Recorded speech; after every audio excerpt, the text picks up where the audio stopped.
रुहतु रुहतु skip करंतुनी।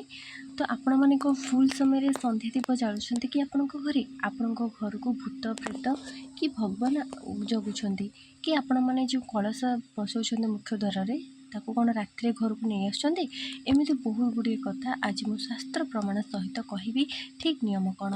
यही video देखा पर सब द्वंद्व आपणकर निश्चय दूर हो आपण मैंने शेष जाए केवल वीडियो को थरुटे भलरे देखूँ।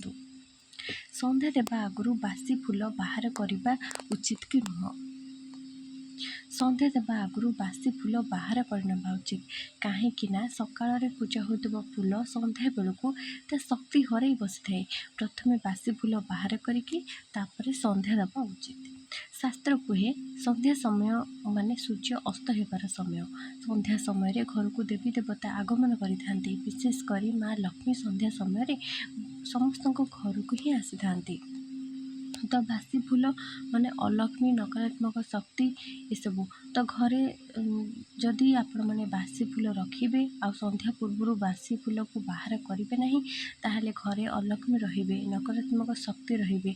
तो जो अलक्ष्मी रुहती से माँ लक्ष्मी केबे भी बास करती नहीं। जेमिति आमे दिन में मेकअप नहीं थांती आ सन्ध्या बेले से ही मेकअप को बाहर करथांती मुँह हाथ गोड़ सब धुआधुई होता फ्रेश होता ठीक सेमती सन्ध्या पूर्व आम बासी मौला फूल को जहाँ सब आम सकाଳେ पूजा करवा तो से फूल को आम बाहर करना उचित। फूल को अपराह्न 4 ରୁ 5ଟା भितर माने सन्ध्या पूर्व ही आम बाहर करदेवा ठीक। सन्ध्या दीप जावा आगु ठाकुर घर टिके पोछि दियो आउे ताजा फूल माने आपण बगीचार फ्रेश फूल तोड़िक आण सन्ध्या पूर्व ये सब करेंगे। आ फूल ताजा फूल ठाकुर को चढ़ेकी चंदन देकी सन्ध्या देवा कथा। जो मैंने ताजा फूल देना जदि फूल ठीक से सन्ध्या बेले मिलूनी तो ठीक अच्छे किसी कथा ना कि बासी फूल को सन्ध्या आगु निश्चय बाहर करदे तापर सन्ध्या देवे। बासी फूल को डस्टबिन में केबे भी पकेबे नहीं माने कि इे सियाड़े पकेबे नहीं। से फूल को गछ मूल कि बही जाऊा नदी जल आपण मैंने उझेई देवे। एबे जानबा क्यों समय सन्ध्या देवा उचित। सन्ध्या देवार प्रकृत नियम कौन। सूर्य अस्त होबार 24 मिनिट पूर्व आरंभ होकर 24 मिनिट पर जाए माने 48 मिनिट ही सन्ध्या देवार प्रकृत समय। पूर्व काल रे गाय गोरु जितेबाला चरिकी घर को फेरुले गोधूली समय यह कहुला आई समय समस्त सन्ध्या दौले माने समय को समस्त अनुमान करदे जितेबाला घर को गाय फेरती बाहर चरिकी आसला गोधूली समय ही सन्ध्या दि जाए। दिन आउ रातिर सन्ध्या समय को सन्ध्या कहुए। सूर्य अस्त होबार 24 मिनिट पूर्व और सूर्य अस्त होबार 24 मिनिट पर समय ये समय मध्य ही सन्ध्या देवा उचित। उचित समय यहाँ कहुए सन्ध्या देवाई। अधिक राति हो गले सन्ध्या देवार कौन भी फल प्राप्ति हो न थाए। जो मैंने अधिक डेरी सन्ध्या दौरान यहाँ भी बिल्कुल ठीक कथा नुहे। आ शास्त्र अनुसार आपको बारण कराए। सूर्य अस्त हो न दिन थाउ थाउ जो मैंने आगुआ सन्ध्या दे दौरान ताहले देवी देवता मैंने यहाँ ग्रहण करते नहीं। राति 8टा कि 9टार दीप जावा यह सन्ध्या दीप नुहे रात्रि दीप बोली कहुए। लक्ष्मी पुराण में वर्णित अच्छी सन्ध्या गड़ीगले जो मैंने सन्ध्या दीप जालती से घरे रोग शोक अभाव यू निश्चय देखा जाए। माने दिन जाऊँगी आ राति आसूची एहीपरि एक सन्ध्या समय माने दिन सरी आसूची रातिर आरंभ बा आगमन ये समय को सन्ध्या कहुए। तो यह हूँ भगवान समय आ सठिक समय सन्ध्या देले आमको उत्तम फल प्राप्ति होता है। सन्ध्या देवार सकाळे समस्ते शोथे कहीं उठी नथिबे ताहले ठाकुर को पूजा करबे कि नहीं। कारण जमती स्वामी मैंने ऑफिस जाऊे किसी कम बिजनेस रे बाहर को जाऊे से फेरला बेलू जब लेट हो जाऊँ लेट्रे शोथे तो से जल्दी उठी पार न छोट पिला माने से पाठ पढ़ी जदि शो जाइए डेरी हो जाऊ तो ताहले कौन करेंगे। जदि समस्त कि वयस्क लोक घरे थे शाशु शशुर से शोई जाइए उठी ना डेरी उठुंट देह खराब अच्छी ताहले समस्त जब शोई पड़े ताहले केमती आम कौन पूजा करवा। समस्त जब शोई जाइए ताहले आपण गाधोई पाधे कि भल लुगा पिंधिकी पूजा करेंगे जमी नियम अच्छी। कहार सकाल उठा इच्छा नथिबो କାହାକୁ ବାଧ୍ୟ କରିକି ପାଟିତୁଣ୍ଡ କରିକି ପୂଜା କଲେ ପୂଜାରେ ବିଘ୍ନ ଆସିଥାଏ। ମାନେ ତାଙ୍କର ଉଠିବାକୁ ଇଚ୍ଛା ନଥିବ, ଆପଣ ଜବରଦସ୍ତି ଯଦି ଛୋଟ ପିଲା ଆପଣଙ୍କୁ ଉଠେଇଦେବେ, ସେ କାନ୍ଦୁଥିବେ, ବିରକ୍ତ ହେଉଥିବେ, କି ବୟସ୍କ ଲୋକମାନଙ୍କୁ ଯଦି ଉଠଉଥିବେ ସେମାନେ ବି ଗେଜେ ଗେଜେ ହେଉଥିବେ, ପାଟି କରୁଥିବେ, ତ ଏଇଟା ବି ଭଲ ଲାଗିବନି, ମାନେ ଯାହାଦ୍ୱାରା ପୂଜାରେ ବି ବିଘ୍ନ ଆସିବ। ତ ଏମିତିରେ ପରିବାରର ସମସ୍ତେ ଏକାଠି ପୂଜା କରିବା ବି ନିୟମ ଥାଏ, କିନ୍ତୁ କ'ଣ କରିବା, ସମସ୍ତଙ୍କୁ ବାଧ୍ୟ କରିକି ତ ପୂଜାକୁ ଉଠିବା ପାଇଁ କହିପାରିବ ନାହିଁ। ଯାହାର ଇଚ୍ଛା ସେ ନିଜେ ପୂଜାରେ ବସିବ, କିନ୍ତୁ ବାଧ୍ୟ କରି ସକାଳୁ ସକାଳୁ କାହାକୁ ମଧ୍ୟ ପୂଜାରେ ବସିବା ପାଇଁ ବାଧ୍ୟ କରିକି ଉଠେଇକି ଗାଧୋଇକି ଏମିତି କରିବା କଥା ନୁହଁ। ତ ସମସ୍ତେ ଶୋଇଥିଲେ ମଧ୍ୟ 10ରୁ 15 ମିନିଟ୍ ଆପଣ ପୂଜା କରନ୍ତୁ। ଧୂପ ଦୀପ ଜାଳି ଫୁଲ ଦେଇକି ସିନ୍ଦୁର ଚନ୍ଦନ ଲଗାଇ ଜଳ ଅର୍ପଣ କରି ପୂଜା କରନ୍ତୁ।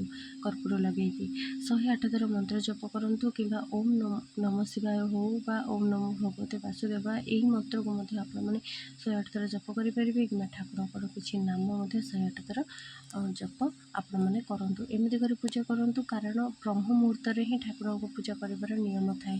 ସୂର୍ଯ୍ୟ ଉଦୟ ହେବାର 48 ମିନିଟ୍ ଭିତରେ ହିଁ ପୂଜା କଲେ ଆମ ପାଇଁ ଶୁଭ, ଘରର ମଙ୍ଗଳ ମଧ୍ୟ ହୋଇଥାଏ। ଯେତେବେଳେ ଘରେ ସମସ୍ତେ ଉଠିଯିବେ, ଆପଣ ପୁଣି ଥରେ ସମସ୍ତେ ଏକାଠି ମିଶିକି ମାନେ ସେମାନେ ସବୁ ଗାଧୋଇ ପାଧେଇ ସାରିଥିବେ, ପୁଣି ଆଉ ଥରେ ଆପଣମାନେ ଠାକୁରଙ୍କର ସେଠି ଟିକେ ଆଳତି କରିକି ପୁଣି ପୂଜା କରିପାରିବେ, କାରଣ ସକାଳ ସମୟରେ 2 ଥର ପୂଜା କଲେ କିଛି ଦୋଷ ଲାଗେ ନାହିଁ।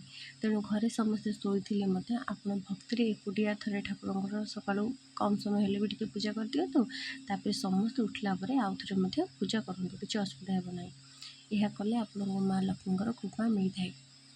କିନ୍ତୁ ଠାକୁରଙ୍କ ଘର ଆଉ ଶୋଇବା ଘର ଅଲଗା ଅଲଗା ହେବା ଉଚିତ। ଗୋଟିଏ ଘରେ ଠାକୁର ଘର ଆଉ ଶୋଇବା ଘର ହେଇଗଲେ ଟିକେ ଅସୁବିଧା ହେବ, କାରଣ ସେଠି ପାରସ୍ୟ ପଡ଼ିଥିବ, ସମସ୍ତେ ଶୋଇଯାଇଥିବେ, ବାସି ଶେଯ ଥିବ, ଘର ଝାଡ଼ୁ ହେଇନଥିବ, ସେଇ ରୁମ୍ରେ କେମିତି କ'ଣ ପୂଜା କରିପାରିବେ, ଏଇଟା ତ ହେବନି। କିନ୍ତୁ ଠାକୁର ଘର ଶୋଇବା ଘର ଯଦି ଅଲଗା ଅଛି, ତାହେଲେ ଏଇଟା ଆପଣ କରିପାରିବେ, ନିଜେ ପୂଜା କରିପାରିବେ, ସମସ୍ତେ ଶୋଇଥାନ୍ତୁ, କିଛି ଅସୁବିଧା ନାହିଁ। ମୁଖ୍ୟ ଦ୍ୱାରରେ ବସିଥିବା କଳସକୁ ରାତିରେ ଘରକୁ ନେଇ ଆସିବା ଉଚିତ କି? ଶାସ୍ତ୍ର ଅନୁସାରେ କଳସ ଥରେ ବସିବା ପରେ ତାକୁ ଆଉ ହଲେଇବା ମନା।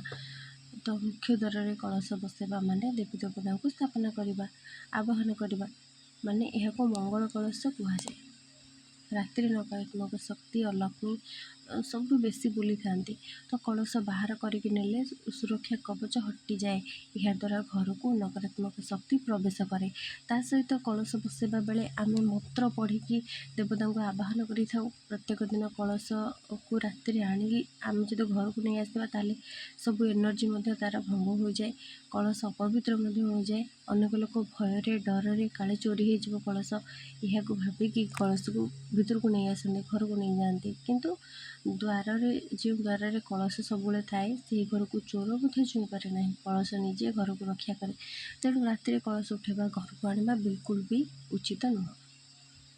ମୁଖ୍ୟ ଦ୍ୱାରରେ କେଉଁ ଦେବୀ ଦେବତାଙ୍କ ଫଟୋ ରଖିକି ପୂଜା କରିବା ଉଚିତ?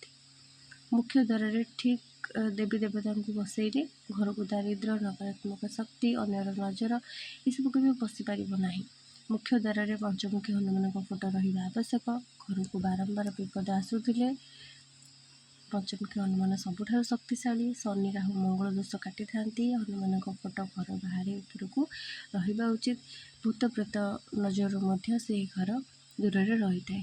ମୁଖ୍ୟ ଦ୍ୱାରରେ ମା ଲକ୍ଷ୍ମୀ ଆଉ ଗଣେଶଙ୍କର ଫଟୋ ରଖିବା ମଧ୍ୟ ଉଚିତ। ଗଣେଶ ସବୁ ବାଧାବିଘ୍ନକୁ ଦୂର କରନ୍ତି। ମା ଲକ୍ଷ୍ମୀ ଘରକୁ ସମୃଦ୍ଧି ଆଣିଥାନ୍ତି। ଦ୍ୱାର ଉପରେ ଭିତର ପଟେ ଷ୍ଟିକର ବା ଛୋଟ ଫଟୋ ରଖିବା ଦରକାର। ଗଣେଶ ବାମ ପଟେ ରହିବେ, ମା ଲକ୍ଷ୍ମୀ ଡାହାଣ ପଟେ ରହିବେ। ଏମିତି କଲେ ଘର ପାଇଁ ଶୁଭ। ମନେ ରଖନ୍ତୁ, ମା ଲକ୍ଷ୍ମୀ ଏକା ନୁହନ୍ତି, ଗଣେଶଙ୍କ ସହିତ ହିଁ ଆସିଥାନ୍ତି। ତ ଗଣେଶ ଆଉ ଲକ୍ଷ୍ମୀଙ୍କର ଉଭୟ ଫଟୋ ରହିଥିବା ଦରକାର ମୁଖ୍ୟ ଦ୍ୱାର ପାଖରେ। ତା ସହିତ ମୁଖ୍ୟ ଦ୍ୱାରରେ ଦ୍ୱାରପାଳ ଜୟ ବିଜୟଙ୍କ ଫଟୋ ରଖିପାରିବେ, କାହିଁକି ନା ଜୟ ବିଜୟ ହେଉଛନ୍ତି ବିଷ୍ଣୁଙ୍କର ଦ୍ୱାରପାଳ। ମୁଖ୍ୟ ଦ୍ୱାରରେ ଏମାନଙ୍କର ଚିତ୍ର ବା ମୂର୍ତ୍ତି ଥିଲେ ଘରକୁ ଭୂତ ପ୍ରେତ, ତନ୍ତ୍ର ମନ୍ତ୍ର, ଖରାପ ନଜର ଏସବୁ କେବେ ବି ଘରକୁ ପଶି ପାରିନଥାଏ। ମୁଖ୍ୟ ଦ୍ୱାରର ଦୁଇ ପାର୍ଶ୍ୱରେ ଗୋଟେ ପଟେ ବାମ ପଟରେ ଜୟ ଆଉ ଡାହାଣ ପଟରେ ବିଜୟ ରହିଲେ ଘର ପାଇଁ ନିଶ୍ଚିତ ଶୁଭ ହୋଇଥାଏ। ମୁଖ୍ୟ ଦ୍ୱାରରେ ବାସ୍ତୁଦୋଷ ଦୂର କରିବା ପାଇଁ ବାସ୍ତୁ ଯନ୍ତ୍ର କିମ୍ବା ଶ୍ରୀ ଲେଖିଲେ ବାସ୍ତୁଦୋଷ ଦୂର ହୋଇଥାଏ। ମୁଖ୍ୟ ଦ୍ୱାରରେ ଶୁଭ ଲାଭ ସ୍ୱସ୍ତିକ ଚିତ୍ର ମଧ୍ୟ ଆଙ୍କିବା ଉଚିତ, କିମ୍ବା ଆମ୍ବପତ୍ରର ତୋରଣ ମଧ୍ୟ ସେଠି ଲଗାଇ ପାରିବେ। ଏସବୁ ଘରକୁ ରକ୍ଷା କରିଥାନ୍ତି। ଏସବୁ ଘର ପାଇଁ ଶୁଭ। ମୁଖ୍ୟ ଦ୍ୱାରରେ ଏସବୁ ରହିଲେ ଘରକୁ ନକାରାତ୍ମକ ଶକ୍ତି ମୁଖ୍ୟ ଦ୍ୱାର ଦେଇ ପ୍ରବେଶ କେବେ ବି ଘରକୁ କରିପାରିବ ନାହିଁ। तो आशा करुँची यही सब कथा गुड़िक आपको निश्चय भल लगी। जदि आपने ये सब किसी भूल करुले आज निहाती यहाँ बंद कर दिंतु। सब नियम पालन करूँ, यहाँ द्वारा निजर ही शुभ होता है, मंगल होता है। तो जो मानू भी ये भिडियोटी भल लगे पसंद आसला समस्ते हृदय गोटे लाइक करूँ, कमेंट समस्ते जय श्री जगन्नाथ लिखु। समस्ते भगवान कृपार भलरे रुहतु, खुशी रुहतु। एमती शिक्षण भिडियो जो मैंने देखा चाहते प्रत्येक दिन आम चैनल को सब्सक्राइब कर। आज को ये रही। जय जगन्नाथ, धन्यवाद।